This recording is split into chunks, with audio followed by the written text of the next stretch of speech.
তো ডাক্তার আসিবার পূর্বে রোগীটি মারা গেল। কোন কাজটা আগে হয়েছে? ডাক্তার আসিবার পূর্বে পূর্বে রোগীটি মারা গেল। সেক্ষেত্রে এই যে আগে হচ্ছে পাস্ট পারফেক্ট হবে। কে করেছে? The patient. The patient had died. D-I-E-D. The patient had died before the doctor came. Okay. এবার আমরা কি করলাম? ডাক্তার আসিবার পূর্বে আগে রোগীটি মারা গেল। এখানে কোন কাজটা আগে হয়েছে? রোগীটি মারা গেল, আর ডাক্তার পরে এসেছে। তো এপাশে পাস্ট পারফেক্ট হয়েছে, এপাশে কি হয়েছে? পাস্ট ইনডেফিনিট হয়েছে। এবার যদি বলি ডাক্তার আসিবার পরে রোগীটি মারা গেল, তো এই ক্ষেত্রে গিয়ে পরে বলেই এখানে হবে দ্য ডক্টর had come. ওকে, এবার রোগীটি মারা গেল, কি হবে তাহলে? The patient died. D-I-E-D. The patient died. তো এটা আমরা ঠিক বুঝলাম যে আমাদের পাস্ট ফর্মটা আবার পাস্ট পারফেক্ট টেন্সের সাথেও বসে। এই ব্যতিক্রমটা শেষ হয়ে গেল। তো এখন আমরা করব কি? এখন আমরা করব পাস্ট পার্টিসিপল। কোন ক্ষেত্রে ভার্বের পাস্ট পার্টিসিপল বসে?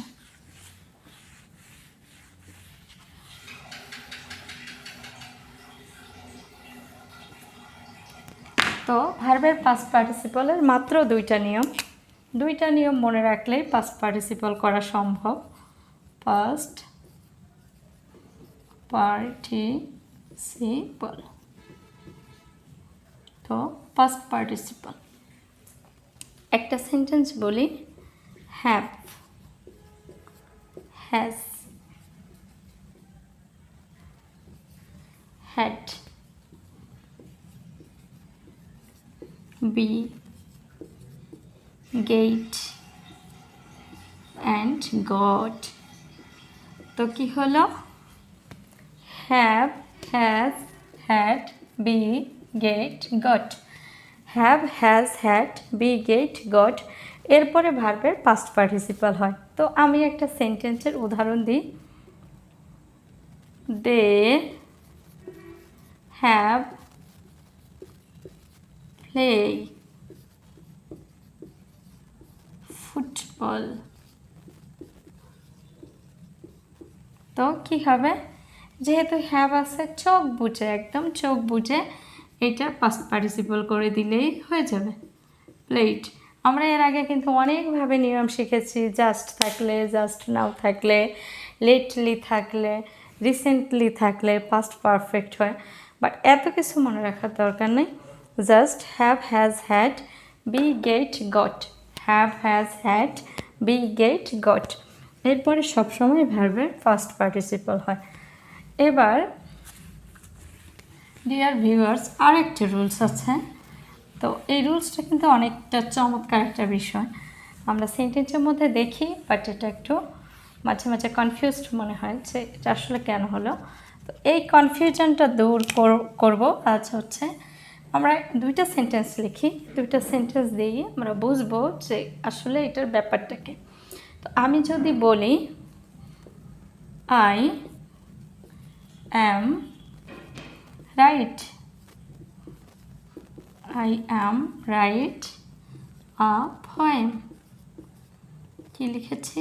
I am write a poem. ওকে, পর আরেকটা সেন্টেন্স আমি লিখব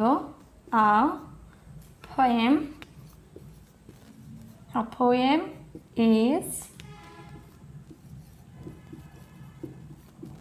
right. তো পরে বাকি অংশ নেই। আমরা যেমন আগে ছোটোবেলায় শিখেছি যে যদি বাইয়ের অংশ থাকে, এরপরে যদি বাই থাকে তাহলে সেক্ষেত্রে কি হয়? পাস্ট পার্টিসিপল হয়, অর্থাৎ পাস্ট পারফেক্ট হয় না। এই ভার্বটা পাস্ট পার্টিসিপল হয়। বাট এখানে দুইটা সেন্টেন্স আছে, আপনাদেরকে বলতে হবে এই ভার্বটা কোন ফর্ম হবে, এই ভার্বটা কোন ফর্ম হবে, দুইটাই কিন্তু সেম। আচ্ছা, আমি আরেকটু বোঝার সুবিধার্থে এখানে আয়না দিয়ে আমি অন্য একটা কিছু ইউজ করি, তাই না? এখানে আমি যদি বলি হি ইজ, তো এবার খেয়াল করি এটা ইজ, এটাও ইজ, তাই না? তো আমরা ছোটোবেলা থেকে শিখে এসেছি যে অক্সিলারি ভার্বের পর ভার্বের সাথে আইএনজি হয়।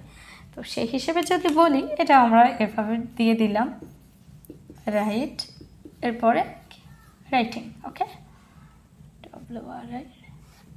কি দিলাম? রাইটিং। এখন আমাকে খেয়াল করতে হবে যে he is writing a poem, এটা ট্রু, বাট এটাকে যদি রাইটিং দিই এটা কেন হবে না, তাই না? তো এটা কি সাবজেক্ট, হিটা হচ্ছে কি সাবজেক্ট, অ্যান্ড রাইটটা হচ্ছে কি ভার্ব। তো সাবজেক্ট যখন ভার্বের কাজ করতে পারে না, সাবজেক্ট যখন ভার্বের কাজ করতে পারে না, তখন হচ্ছে ভার্বের পাস্ট পার্টিসিপল হয়। আর যদি করতে পারে তাহলে ভার্বের সাথে আইএনজি হয়। যেমন he is writing a poem, এখানে যেহেতু হি আমরা বুঝতেই পারছি দিস ইজ আ পারসন, যেহেতু সে পারসন অবভিয়াসলি তার রাইট করার এবিলিটি আছে, যেহেতু রাইট করার এবিলিটি আছে সেহেতু রাইটের পর কি হচ্ছে writing, he is writing a poem. এখন এ পোয়েম ইজ রাইট, তো আমরা এখানে খেয়াল করি যে ভার্বের কাজটা করে তাকে কি বলা হয়, তাকেই বলা হয় হচ্ছে সাবজেক্ট। তো এখানে কেন সাবজেক্ট হচ্ছে না? তো এই যে সাবজেক্ট এখানে কেন পাস্ট পার্টিসিপল হচ্ছে? কারণ এ পোয়েম কিন্তু নিজেকে লিখতে পারে না, তাই না? যখন এই সাবজেক্টটা ভার্বের কাজ করতে পারবে না, তখন এই ভার্বটা তখন হচ্ছে পাস্ট পার্টিসিপল হয়ে যাবে। তো আমরা দুইটা নিয়মই শিখেছি পাস্ট পার্টিসিপলে। আপনারা জাস্ট আজ থেকে কাল পর্যন্ত যতগুলো ইংরেজি ওয়ার্ড সেন্টেন্স দেখবেন আর কি, have, has, had, be, get, got সহ হচ্ছে আমরা যে দুইটা নিয়ম বললাম যে অক্সিলারি ভার্বের পরে ভার্বের সাথে কখনো আইএনজি হয়, আবার কখনো পাস্ট পার্টিসিপল হয়। তো কখন আইএনজি হয়? সাবজেক্ট যখন ভার্বের কাজটা করতে পারে তখন আইএনজি, আর যদি সাবজেক্ট ভার্বের কাজ না করতে পারে সেক্ষেত্রে পাস্ট পার্টিসিপল হয়। এখন আমাদের লাস্ট যে ফাংশনটা আছে সেটা হচ্ছে present participle. Present participle or verb plus ING, verb plus ING, present participle অথবা ভার্ব প্লাস আইএনজি হয় কখন? তো সেই তখনকার মতো সাবজেক্ট যদি ভার্বের কাজ করতে পারে, আমাদের রুলসটা হচ্ছে সাবজেক্ট যদি ভার্বের কাজ করতে পারে, এর কাজ করতে পারে,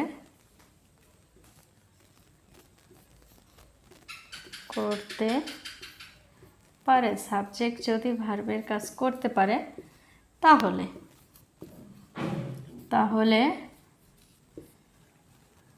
বি ভার্ব। তো আমরা জানি টু বি ভার্ব কারা? টু বি ভার্ব হচ্ছে এম ইজ আর অয়াজার, তাই না?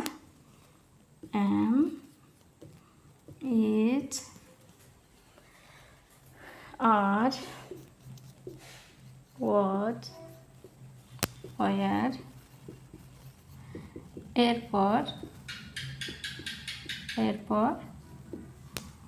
ভার্ব প্লাস আইএনজি যুক্ত হয়, ভার্ব প্লাস আইএনজি হয়। এবার পৃথিবীতে যত প্রিপোজিশন আছে সব প্রিপোজিশনের পর ভার্বের সাথে আইএনজি যুক্ত হয়। সকল প্রিপোজিশনের পর প্রিপোজিশন,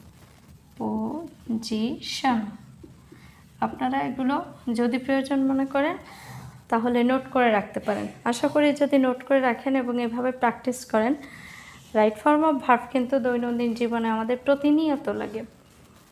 এইভাবে যদি প্র্যাকটিস করেন রাইট ফর্ম অফ ভার্বে আর কখনোই সমস্যাই হবে না। সকল প্রিপোজিশন এরপর ভার্ব প্লাস আইএনজি হয়, ভার্ব প্লাস আইএনজি হয়।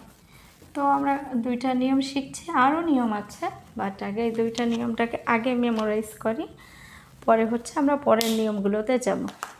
তো এখন দেখি একটু, সাবজেক্ট যদি ভার্বের কাজ করতে পারে তাহলে টু বি ভার্ব অর্থাৎ এম, ইজ, আর, অজয়ের এরপর ভার্বের সাথে আইএনজি যুক্ত হয়। আর প্রিপোজিশনের পর সবসময় ভার্বের সাথে আইএনজি যুক্ত হয়।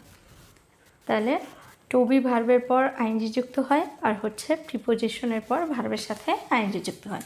সো আমরা নেক্সটে যাচ্ছি। এখনও প্রেজেন্ট পার্টিসিপলের কিন্তু অনেক রুলস, মানে মোটামুটি একটু ভালোই চিন্তা ভাবনার ভিতরে থাকতে হয়।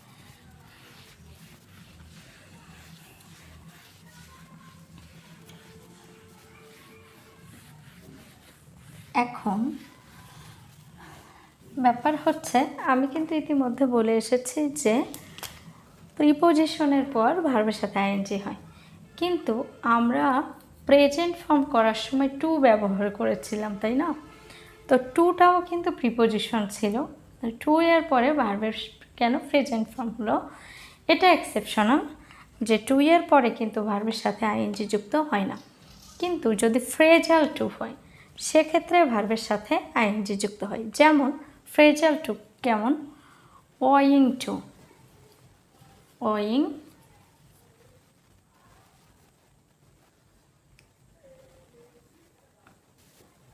Owing to, due to, due to, in order to, order to,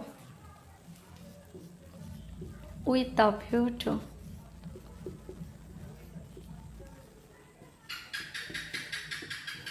with a view to, admit to,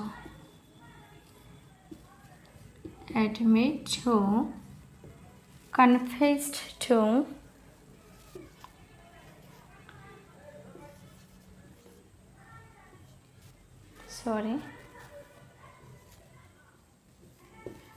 confess to, look forward to,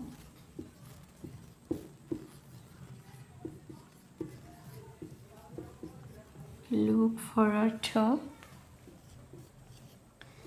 এরপর কিন্তু ভার্ব প্লাস আইএনজি যুক্ত হয়। ওকে ডিয়ার ভিউয়ার্স, একবার দেখে নেবেন আর যতটা সম্ভব একটু মেমোরাইজ করার চেষ্টা করবেন।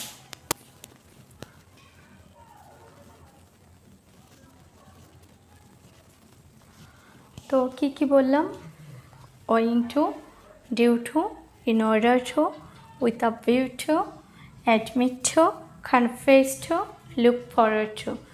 এমন ফ্রেজাল টু যুক্ত যদি কোনো প্রিপোজিশন থাকে সেক্ষেত্রে এরপরে ভার্বের সাথে আইএনজি যুক্ত হয়। ওকে, তো আমরা ইতিমধ্যে তিনটা নিয়ম শিখে গিয়েছি। অ্যাক্টিভ ভয়েসে সাবজেক্ট যদি ভার্বের কাজ করতে পারে তাহলে অক্সিলারি ভার্বের পর ভার্বের সাথে আইএনজি যুক্ত হয়। এরপর হচ্ছে আরেকটা শিখছি হচ্ছে যদি প্রিপোজিশন থাকে প্রিপোজিশনের পরে সব সময় ভার্বের সাথে আইএনজি যুক্ত হয়। এবার আরেকটা নিয়ম হচ্ছে শুরুতেই যদি আমরা দেখি ভার্ব আছে, তো আমরা অলরেডি তিনটা করেছি, নাম্বার 4,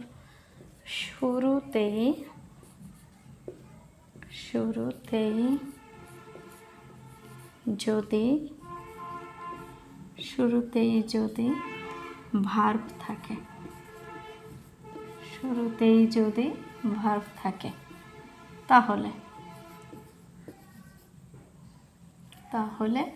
কি হবে, ভার্বের সাথে আইএনজি। যেমন আমরা যদি বলি TRAVEL, কি হইল, ট্রাভেল ইজ ভেরি অ্যামুজিং, তো ট্রাভেল হচ্ছে খুবই আনন্দজনক। এই ক্ষেত্রে আমরা দেখলাম যে শুরুতেই কি হয়েছে, travel is a verb, not only verb, this is a principal verb. তো এইসব ক্ষেত্রে কি হয়, এই ভার্বের সাথে যদি আইএনজি যুক্ত করি তাহলে এটা জিরান্ড আকারে কাজ করে এবং একই সাথে সাবজেক্ট হিসেবে কাজ করে। তাহলে আর একটা নিয়ম আমরা জানি, would you mind, would you mind, would you mind এরপরও কি হয়, এরপর ও ভার্ব প্লাস আইএনজি হয়, তাই না? ভার্ব প্লাস আইএনজি হয়, উড ইউ মাইন্ডের পরেও ভার্ব প্লাস আইএনজি যুক্ত হয়। তো আরেকটা নিয়ম আছে, সেটা হচ্ছে ক্যান নট হেল্প। আমরা জানি ক্যান নট বাটের পরে প্রেজেন্ট ফর্ম হয়, বাট ক্যান নট হেল্পের পরে ভার্বের সাথে আইএনজি যুক্ত হয়।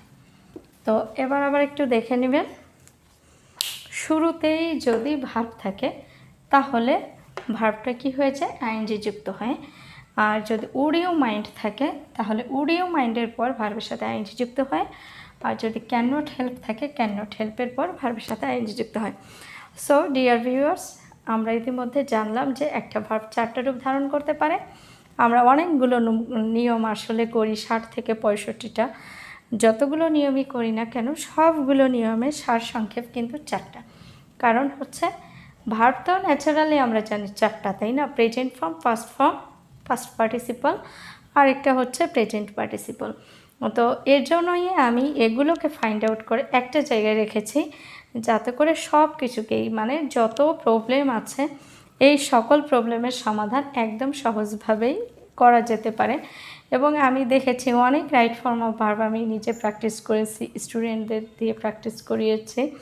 এইসব নিয়মের বাইরে কোনো রাইট ফর্ম অফ ভার্ব থাকেই না। সো আশা করব যে আপনারা যদি এই ভিডিওর যে পোর্শনগুলো আলোচিত হয়েছে, ভার্বের কোন কোন জায়গায় কোন কোন ফর্ম হয়, এগুলো প্র্যাকটিস করবেন। আর যদি প্র্যাকটিস করেন, উপকৃত হন, তাহলে আমার এই ভিডিও বানানো সার্থক হবে। ধন্যবাদ।